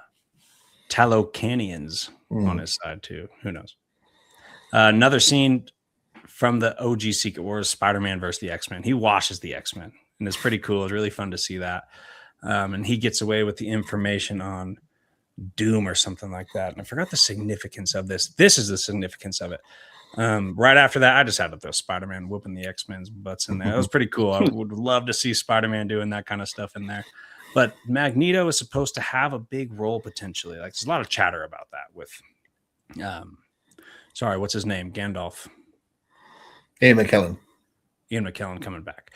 A lot of people are talking about Magneto's role. Do you see him playing a big role, Tyler? Do you maybe an alliance with Doom or his own corner of Battle World that's like a House of M corner? But Magneto, do you think he'll have a big scene in an Avengers movie too? Because that's a big character in a big movie. I hope he's not just there as a pawn. I want to see like full blown Magneto. What do you think? Yeah, if you're bringing back Magneto, like, you have to do it properly, and like he's got to be playing a big role. So like I'm praying for that, and like I would say there's no way that you bring these characters back and they're not a brick wall, but they've done that with Professor X already and the Illuminati, unfortunately. So it's definitely something they've done before, but I think this is easily a thing where Doom could manipulate Magneto and play into his interest really well, and like I think that would be a much greater story point if that is something that they can do. Make him like a Baron in like Doomstead. 100%. Now, are you happier with the Ian McKellen, Patrick Stewart side, or would you have been much happier with the Fassbender, McAvoy side of things? That's a tough one, man. They both did a great job. I think with the classic team they're going with, I think Ian McKellen and Patrick Stewart are the way to go. But Fassbender's Magneto is just immaculate. Like, if we were doing anything long term, I would want Fassbender back. But I think it's not going to go past this movie, so I'm fine with it being the OGs. Yeah, it'll be our 5th and 6th and final send off to the Fox characters, right? Well, maybe we'll see. Yeah, then they come back. A Fassbender and like RDJ on screen together, dude, as Doctor Doom and Magneto would hit so hard. I feel like even McAvoy. I liked McAvoy too. McAvoy was good.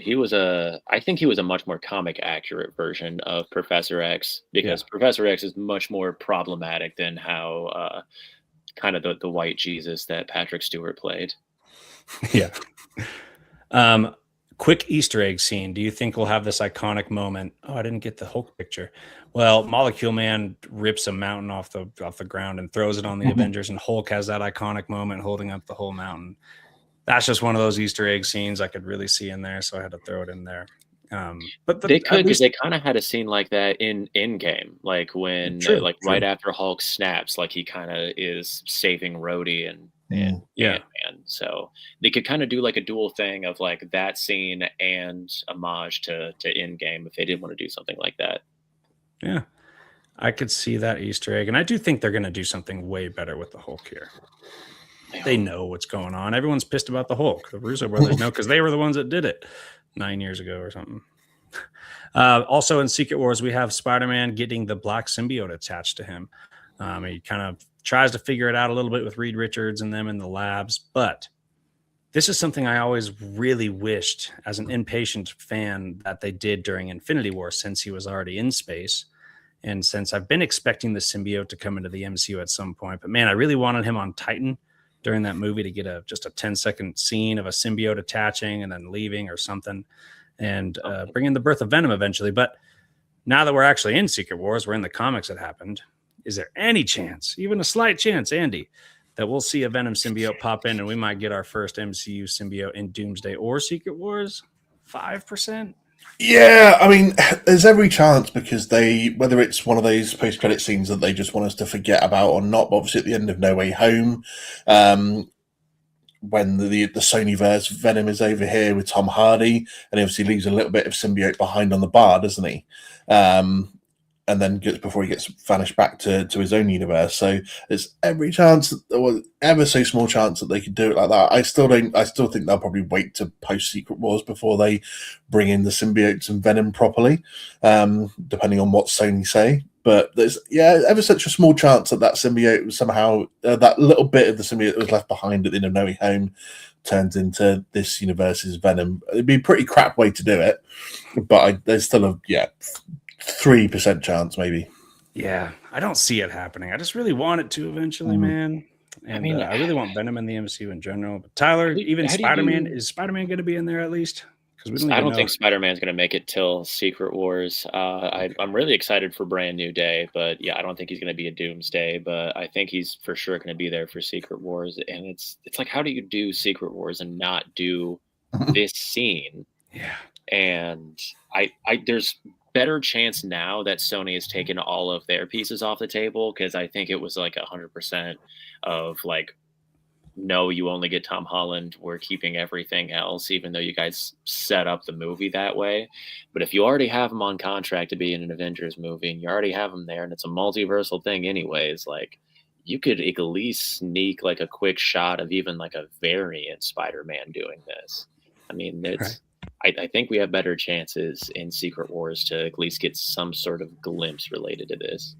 Right. I mean, what if it's not Tom Holland that we get it from, but it's from like, again, Tobey Maguire or Andrew Garfield Spider-Man? Like, they've done Tobey Maguire. I think it would be quite cool if they did it to Andrew Garfield Spider-Man. Yeah, especially with his add a lot more depth to him. Yeah, he was disappointed he never saw an alien before. So, exactly. Cool. Yeah, they've set it up already. As long as we get this shot, I don't really care who it is. Right, even if it is just an Easter egg, I do want it. All right, what else we got? So Doom. Let's just basically talk about his ultimate goal here, because in the OG Secret Wars, he freaking does all kinds of stuff. He dissects Ulysses' claw to manipulate his energies. He's got Molecule Man, and then he's got to go steal Galactus's energy, and then he's going to go steal the Beyonder's energy.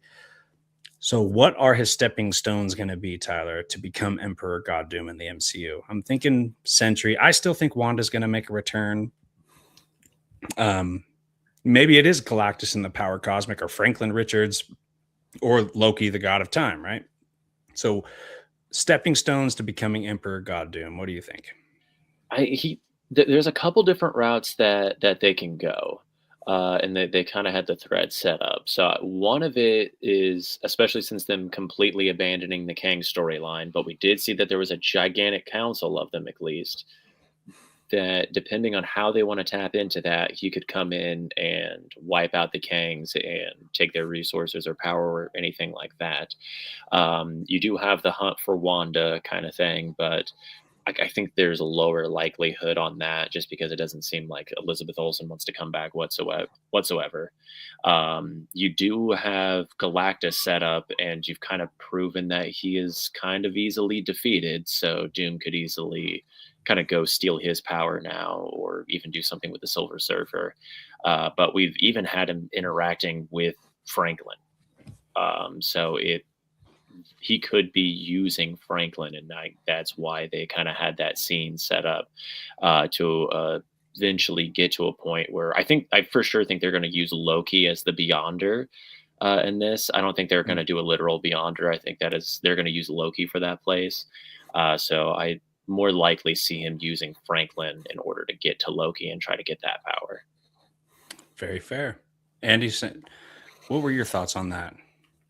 Yeah, I'd always put a theory out there, a similar thing in terms of the start, that if they wanted to tie up the Kang storyline and not really ever go back to it, then you just have Doom show up at that meeting that we see at the end of Ant-Man, the post-credit scene, and he just wipes out the council of Kangs or steals their power, and they're over and done with. That would be a good way to introduce just how immense Doctor Doom is into this film.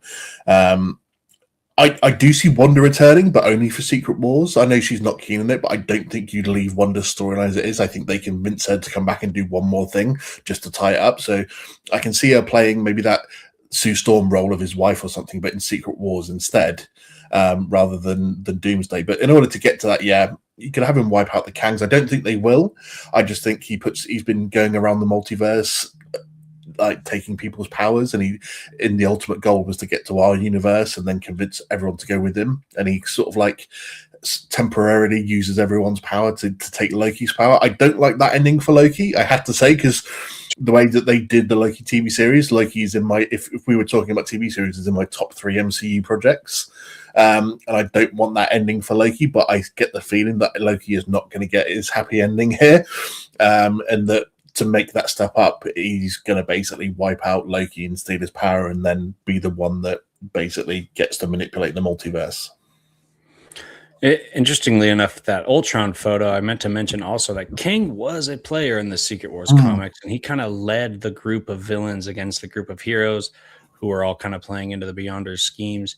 And then King is killed by Ultron, under the order of Dr. Doom. So that is a really interesting alignment there with Kang. Surely we're going to get a scene of Dr. Doom beating Kang after they set up the Council of Kangs. And one way or another, he's going to make Kang seem like just nothing, to give himself a nice, like, hey, I'm the big bad here. And it's interesting that even did play into Secret Wars. Doom killing Kang with Ultron. He even revives Kang at the end, like Atom by Atom, and sends him on his way. It's super strange, but he does play a role. Yeah, Ulysses Claw, really weird character to be a stepping stone in the comics to get to that power level. Here's one cool thing. So we were talking about Avengers versus X-Men. Of course, they're going to come back together and kind of be a team to fight Doom by the end of this, right? This is Secret Wars, and this is the X-Men and the Avengers sitting down to kind of scheme and say, we have to go stop Dr. Doom. This is after he got his power cosmic. He might have got the Beyonders powers at this point, but we're going to see the Avengers and the X-Men team up by the end of Doomsday, right? Oh, well, I want to say for sure, but I kind of feel like we're bringing back like this old X-Men team for one, the nostalgia payout and that big paycheck. But I think they're using it as a way to show stakes to the multiverse and like the risk of losing universes that we actually care about into an incursion. So I can definitely see them getting wiped out and maybe getting a few left behind, but I don't see a full Avengers and a full X-Men team moving forward from it. Yeah, Andy.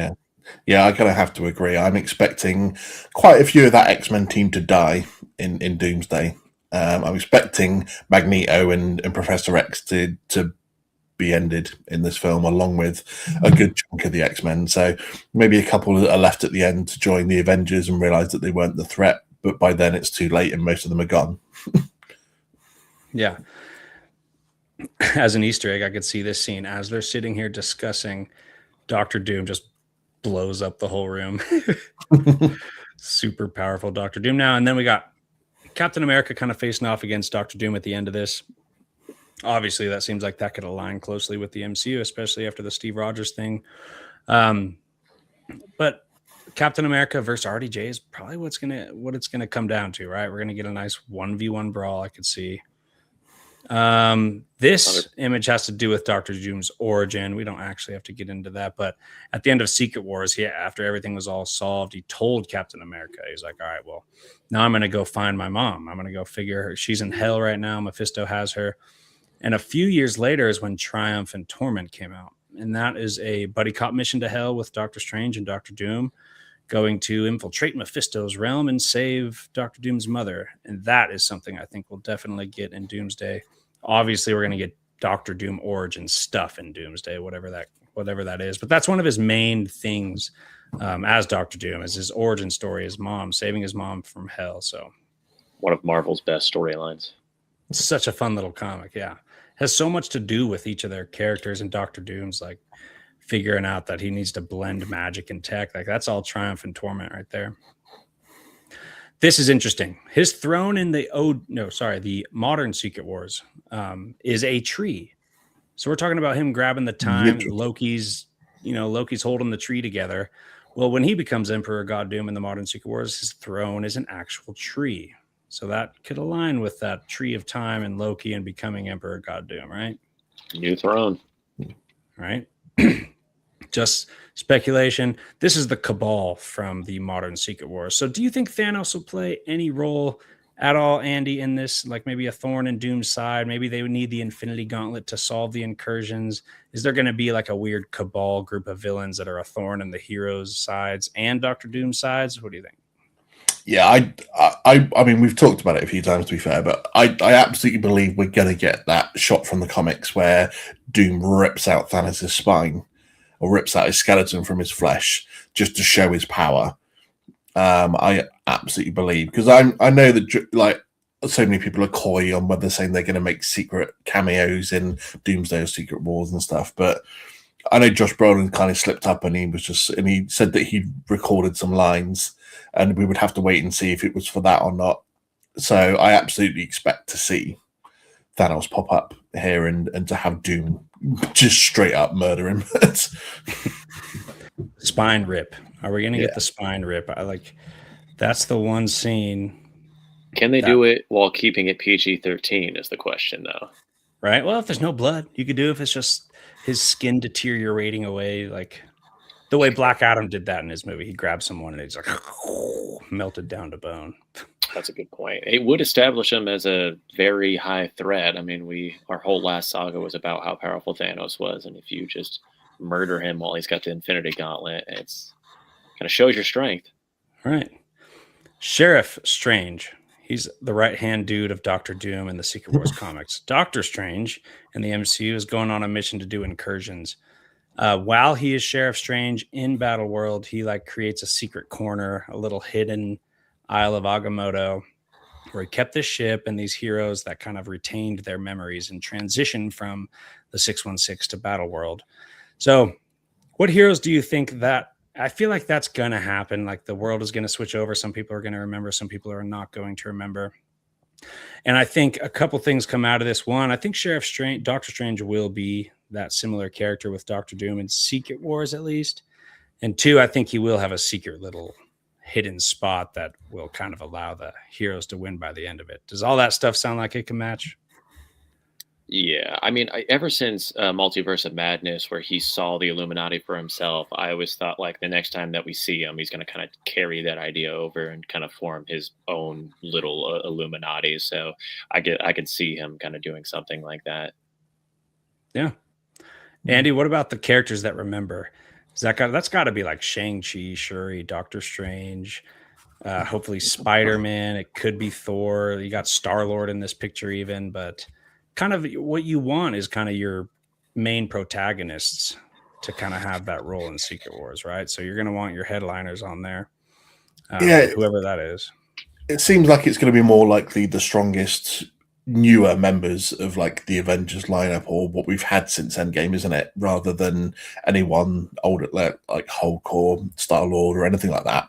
It does seem like it's going to be I would say Strange, Captain Marvel, Spider-Man, Shuri, and then there's a few that they then get back in and Strange works in magic and gets them to remember and gets them back on side rather than having 6 to 10 of them that remember. I reckon 3 or 4, and then Strange does some stuff and gets a few of them back on side to remember, and then they go from there building up and challenge Doom. For sure. Okay, well, we got to say goodbye to Tyler. Dude, thank you so much for coming in. It was a pleasure.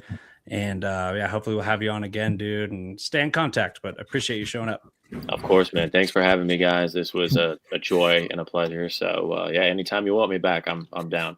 Sweet, dude. Well, have a good night, and thank you. Cheers, bud. Cheers. All right, Andy. Just a few more for us. Doom killing Strange. I got that image up here, but whatever. The Infinity Gauntlet. Actually, so you go back to the Killing Strange bit because there's a bit that we're not going to get in any of the in Secret Wars that I would so love to see because I love it from the comics. But obviously, when he kills Strange, his astral form actually is hunting for someone to go into to help him achieve his goal of beating Doom, and he chooses Frank Castle, the Punisher. And he's so annoying to Frank. Frank absolutely hates him. And just the fact I'd love to see, obviously, Strange Astral Form going to Frank, and especially like the John Berthel version of Punisher that we get as well. I could just see it in my head of like Strange nattering away in his head, and John Berthel's like shouting at him out loud, and everyone's looking at him like he's crazy because they don't know that he's in there. And obviously in the comics he ends up like blowing himself up just to get rid of Strange because he's pissing him off that much. I mean, we're not going to get that, but that would just be so funny to me to have like Doctor Strange inside Frank Castle's head and John Berthel just playing that role to perfection. It would be amazing. Right. Not only that, he kills Sheriff Strange right after he killed the Cyclops when Cyclops was the Phoenix Force. He just snaps that dude's neck. The Infinity Gauntlet. Do you think the Infinity Gauntlet will show up? Because I feel like the heroes might want to use that. At least I guarantee. I mean, I'm 90% confident that they'll mention the Infinity Gauntlet. One person, if they don't use it, one person's going to be like, hey, maybe we should get the stones and snap our fingers in some way. Yeah, I think it's something they play into. Whether that's like how Thanos shows up and Doom just, like, as we said, rips his spine out and then throws the Infinity Gauntlet away, and they sort of search for it afterwards and try and use it. But again, Doom shows his power by neutralizing it somehow. Yeah, could play into it for a small part. Yeah. Franklin Richards actually, he controls Galactus in Secret Wars. So we have a connection in the MCU with Galactus and Franklin, obviously. Galactus wanted Franklin. That was what the movie was about. And Franklin actually kills the Thing as Galactus. Controlling Galactus kills the Thing as this. So not much to dive into there, but there is a connection with Franklin and Galactus. Just kills the Thing, who's this giant thing who's supposed to hold this wall up in Secret Wars. Is pretty crazy. We got the spine rip, and that's all the images, all the topics. That's our little Doomsday speculation and all whatever else we talked about DCU. So yeah, any closing thoughts, bro? I am getting excited for it. Like I said, like the last couple of weeks, the Infinity War and Endgame trailers have been playing like on TikTok and stuff like that, and it kind of gets me feeling like, right, I'm kind of ready for a bit of hype. And then the build up to a trailer coming, and yep, obviously the leaked trailer that's come out, and those that have maybe seen the little Steve Rogers one that's been before Avatar and stuff, it's not a full trailer. Like, I don't know, maybe some people were expecting and stuff like that, but it does start to build the juices again and to get hyped up. It's still a year away, which is unbelievable actually, that the hype's going to be starting from a year away. But at the same point, I am going to be excited for it. I can't wait. Like, Doom Messiah's moved out the way to give it its only spot because they were going head to head before, and now that's going to come out a couple of months earlier. So we've got a clear run all the way through to Doomsday. I'm a little upset that we haven't had much build up to it in terms of like the projects don't really seem to be like, obviously we've got Spider-Man. How much that's going to set up, we don't know.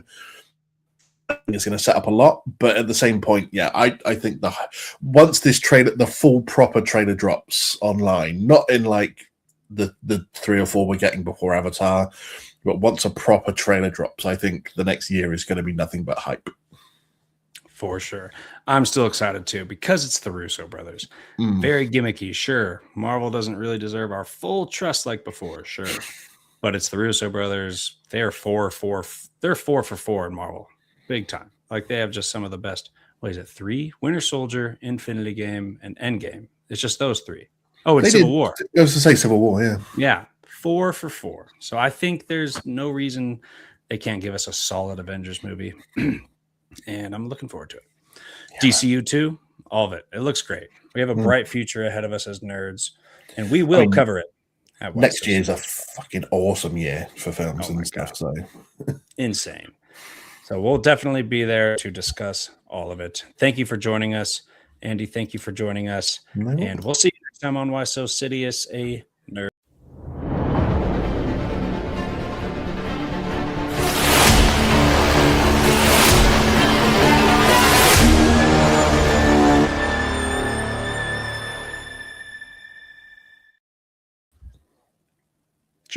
Yeah, dude, that went way